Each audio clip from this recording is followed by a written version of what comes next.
Sophie se précipita hors de l'église. Sa robe de mariée trempée par l'averse soudaine.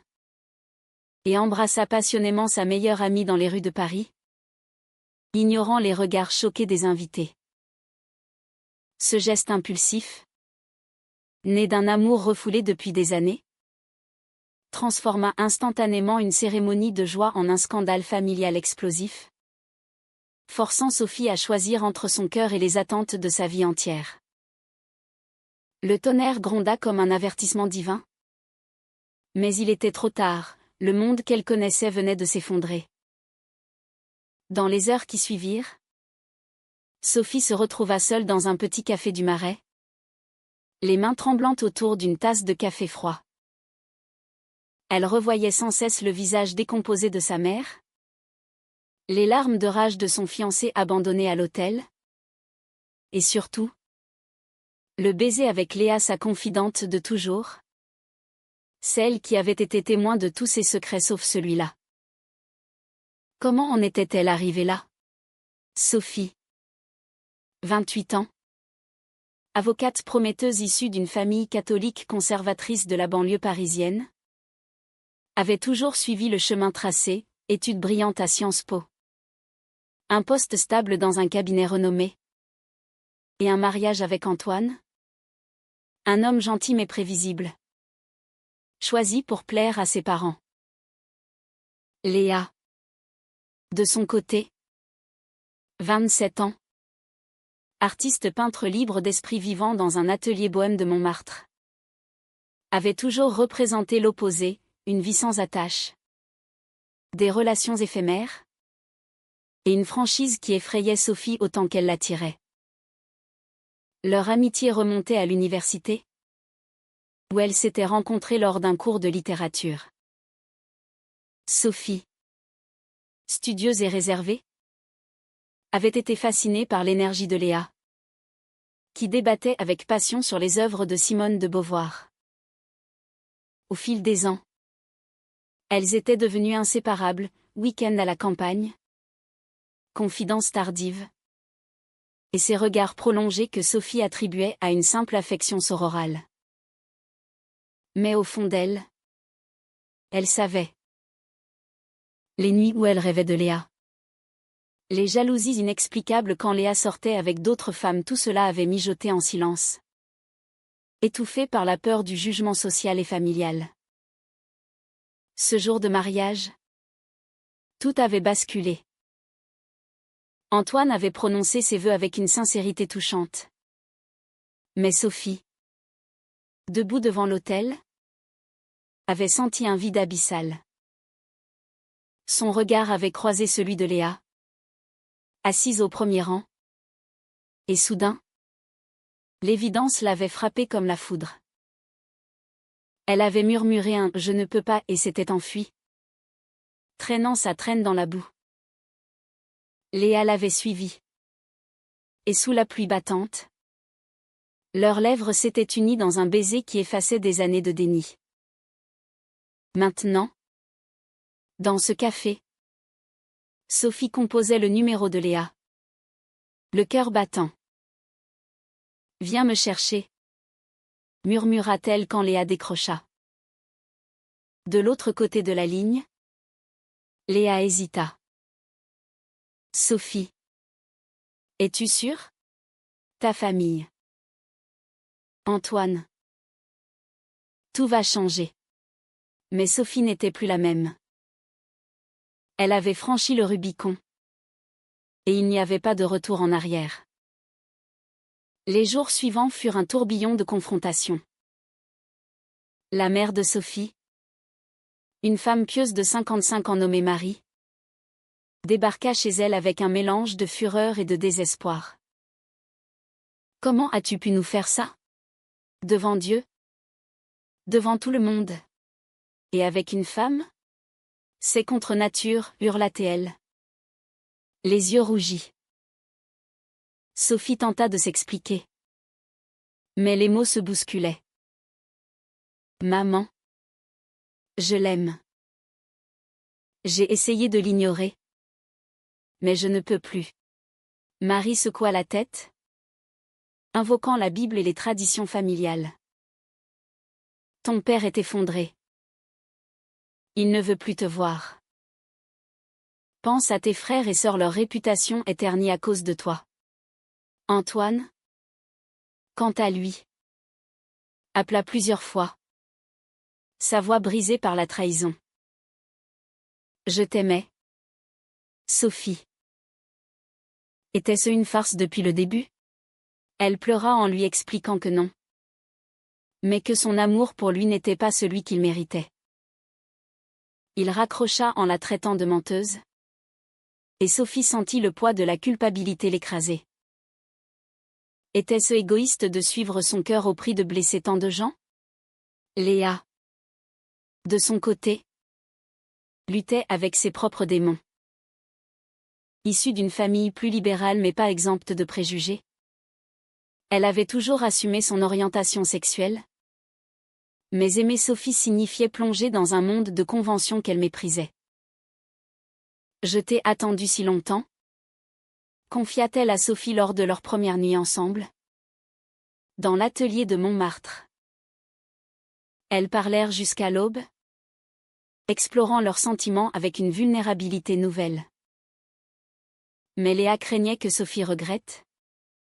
Que la pression sociale la ramène à une vie normale. Bientôt, les rumeurs se propagèrent au travail.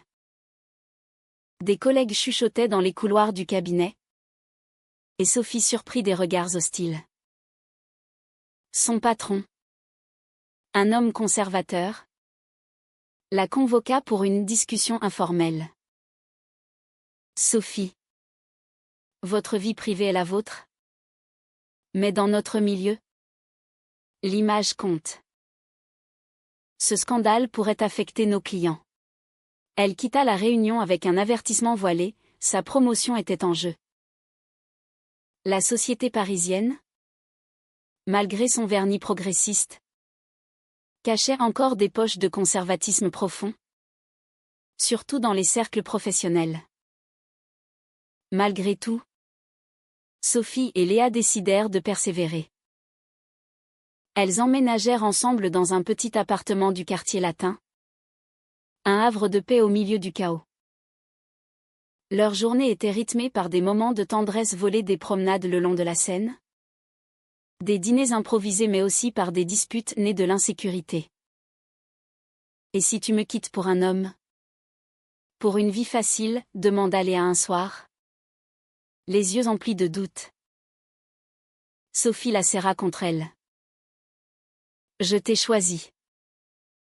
C'est toi ma vie. Pourtant, le passé refaisait surface. Un soir, Antoine se présenta à leur porte, ivre et suppliant. Reviens, Sophie. On peut oublier ça. Léa le repoussa fermement. Mais Sophie sentit une pointe de pitié et de doute. Avait-elle détruit sa vie pour un caprice?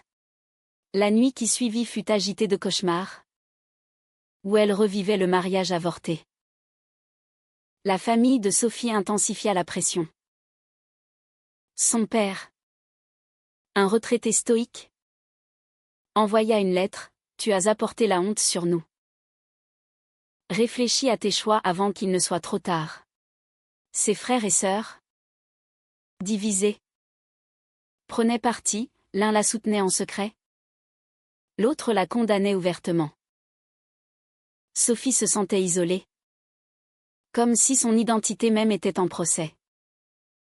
Léa, pour la soutenir, organisa une exposition de ses peintures inspirées de leur histoire, des toiles abstraites évoquant la lutte intérieure.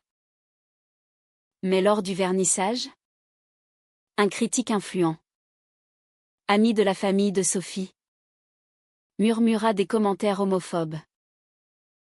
De l'art dégénéré pour une cause perdue. Léa bouillonna de rage.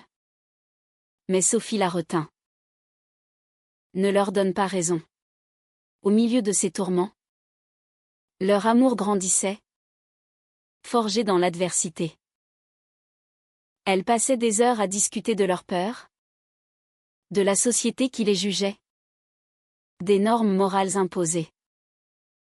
Sophie lisait des livres sur l'identité queer, cherchant des réponses dans les écrits de philosophes français. Nous ne sommes pas des anomalies, affirmait-elle. Mais chaque avancée coûtait cher, des amis perdus, des opportunités professionnelles évaporées. Un jour, Sophie reçut un appel de sa mère.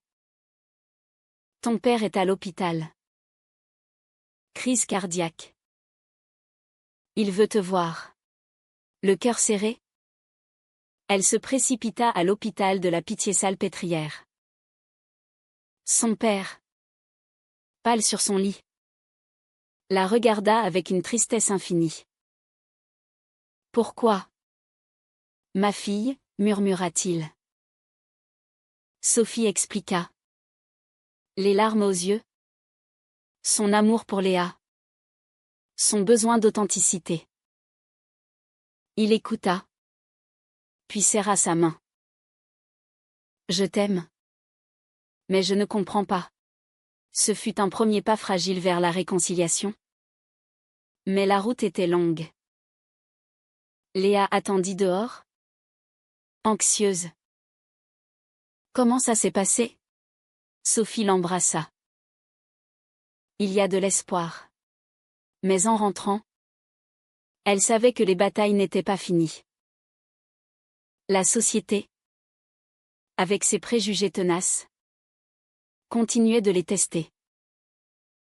Les semaines suivantes apportèrent un semblant de normalité. Mais sous la surface, les tensions bouillonnaient.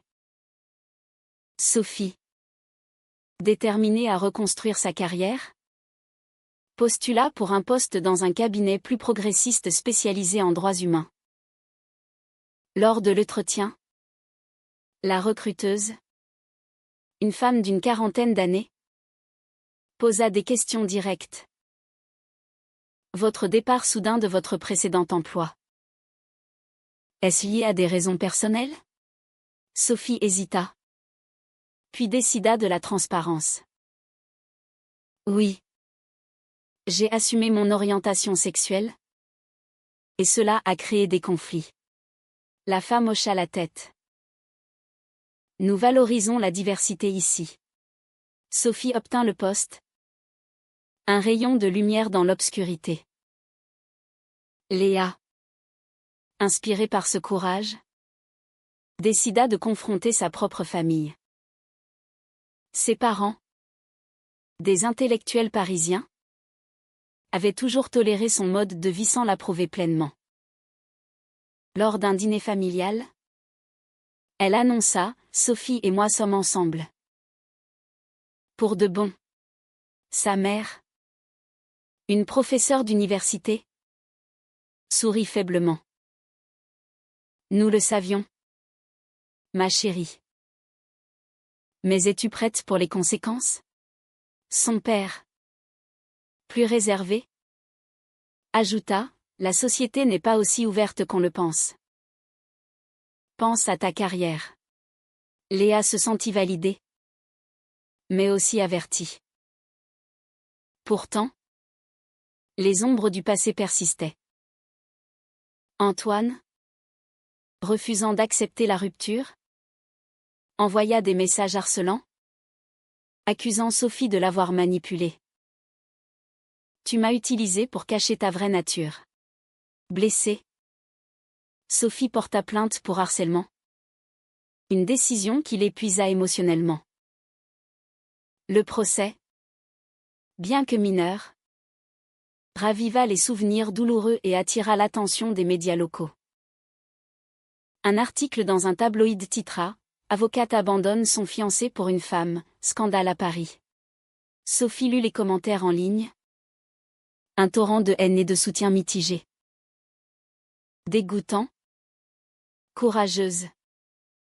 Contre les valeurs françaises. Elle se sentit exposée. Vulnérable.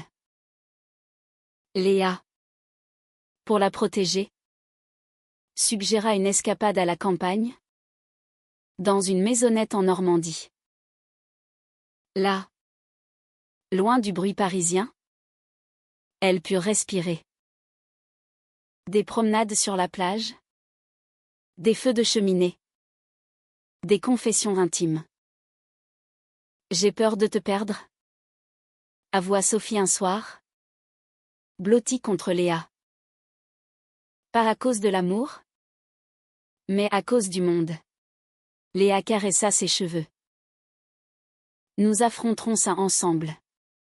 Mais même là, la réalité intrusa, un appel de la sœur de Sophie, annonçant que leur mère refusait de lui parler depuis l'hôpital.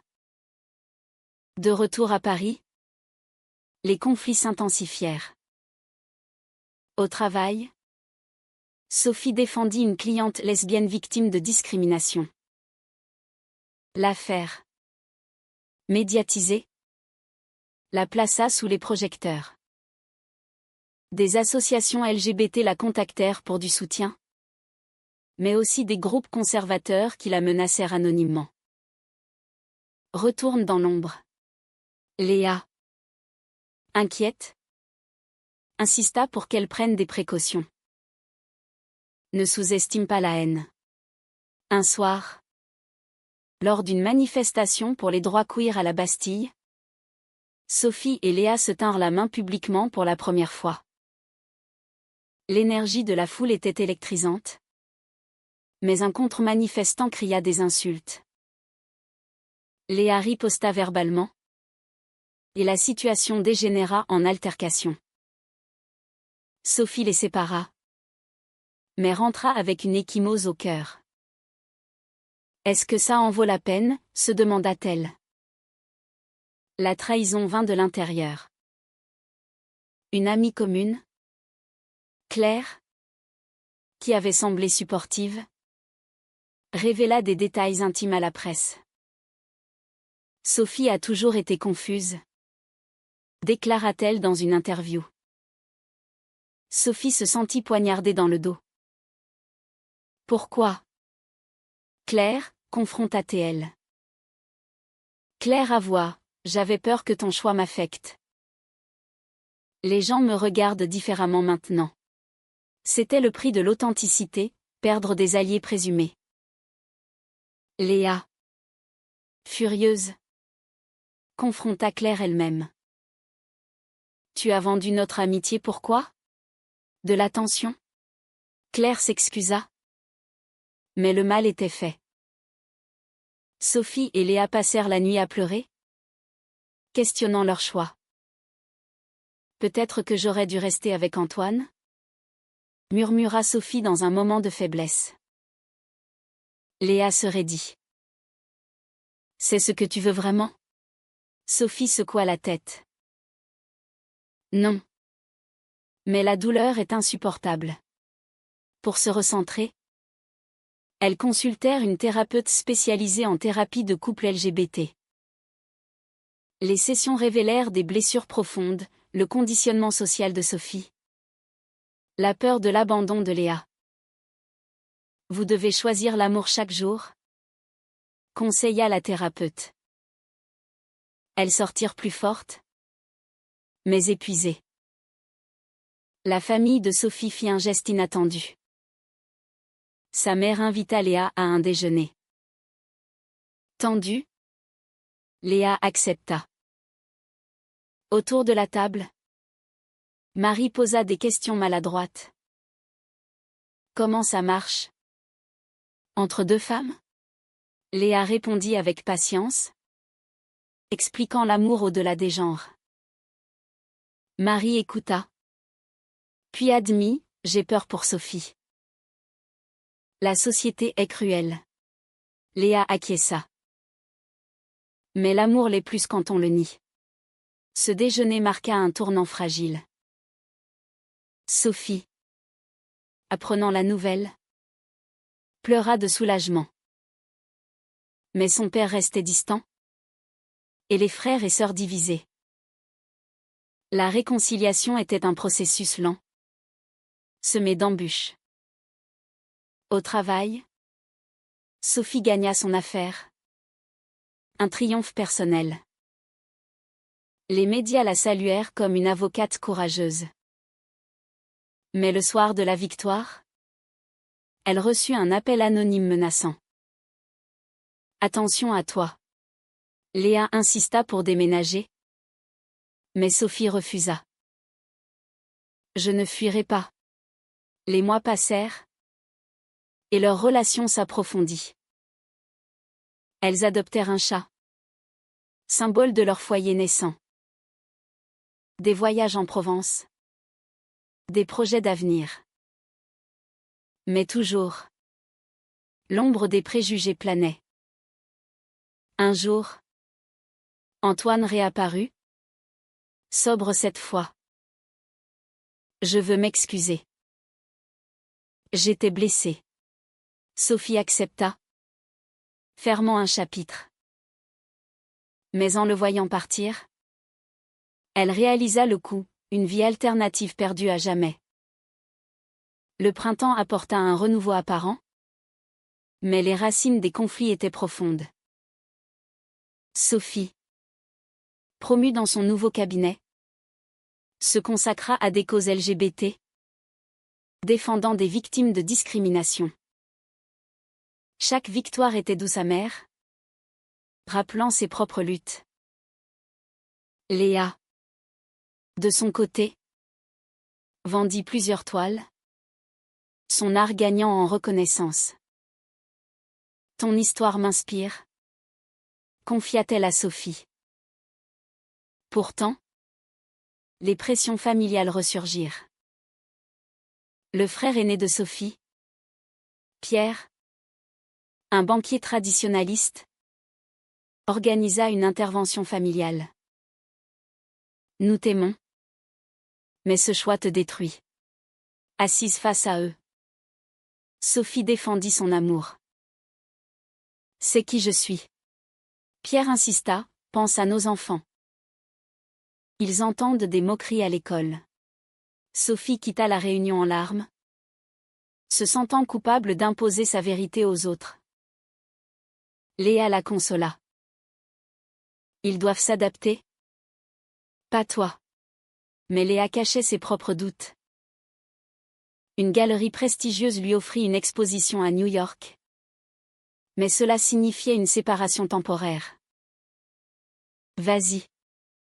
Encouragea Sophie. C'est ton rêve. Léa partit, laissant Sophie affronter seule les tempêtes. Pendant l'absence de Léa, Sophie reçut une visite surprise de sa mère. Je lis des livres sur l'homosexualité, avoua Marie. Je veux comprendre. Elles parlèrent des heures, Marie partageant ses peurs enracinées dans son éducation religieuse. L'Église dit que c'est un péché. Sophie répondit, l'amour n'est pas un péché. Ce fut un moment de connexion, mais fragile. Au travail, une affaire difficile ébranla Sophie. Elle représenta une jeune lesbienne rejetée par sa famille, miroir de sa propre histoire. La cliente, 19 ans, tenta le suicide après le procès. Sophie s'effondra, questionnant son impact. Suis-je en train d'aider ou de blesser? Léa, par appel vidéo, la rassura. Tu changes des vies. Mais la distance amplifia les insécurités. Léa rencontra des artistes à New York. Et Sophie imagina le pire. Es-tu fidèle? Demanda-t-elle un soir. Léa s'offusqua. Comment peux-tu douter? La dispute escalada, révélant des fissures. Léa rentra plus tôt, et elles se réconcilièrent dans les bras l'une de l'autre. La peur nous ronge, admit Sophie. Un scandale plus grand éclata quand un politicien conservateur cita l'histoire de Sophie dans un discours contre le mariage gay.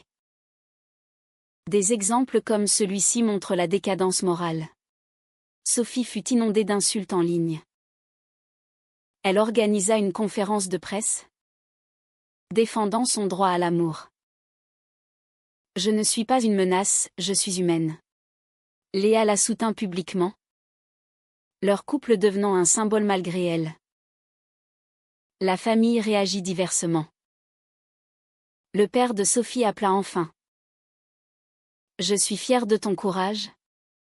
Même si je ne comprends pas tout. C'était un progrès. Mais Pierre rompit les liens. Tu as choisi ton camp. Sophie pleura la perte de son frère. Léa, traumatisée par les menaces, suggéra une thérapie collective. Elles explorèrent leur trauma, l'éducation répressive de Sophie. Les rejets passés de Léa. Nous payons le prix de la liberté, conclut la thérapeute. Un week-end à Versailles. Elles réfléchirent à l'avenir. Mariage, proposa Léa. Sophie hésita. Avec tout ça? Mais l'idée germa. Un acte de défi. De retour, une trahison majeure frappa. Une collègue de Sophie, jalouse, révéla des détails confidentiels sur une affaire, l'accusant d'incompétence due à sa distraction personnelle. Sophie fut suspendue temporairement. C'est de la discrimination, ragea Léa. Sophie porta plainte. Mais le stress la mina. Dans ce chaos, leur amour fut testé à l'extrême. Une nuit, Sophie craqua. Peut-être que c'était une erreur. Léa, blessée, partit chez une amie. Sophie, seule, confronta ses démons intérieurs. Était-ce la fin? Le lendemain, Léa revint. Je t'aime trop pour abandonner.